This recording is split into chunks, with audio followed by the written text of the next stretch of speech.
You ask Tiger to calculate. This deals with linear inequalities with one unknown. The final result is b smaller than 7. Let's solve it step by step. Group all b terms on the left side of the inequality. Subtract 4b from both sides.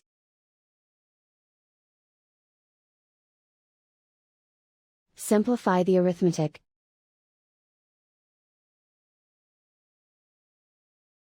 Group like terms.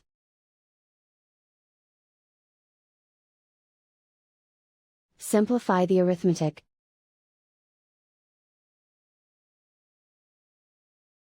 Plot the solution on a coordinate grid.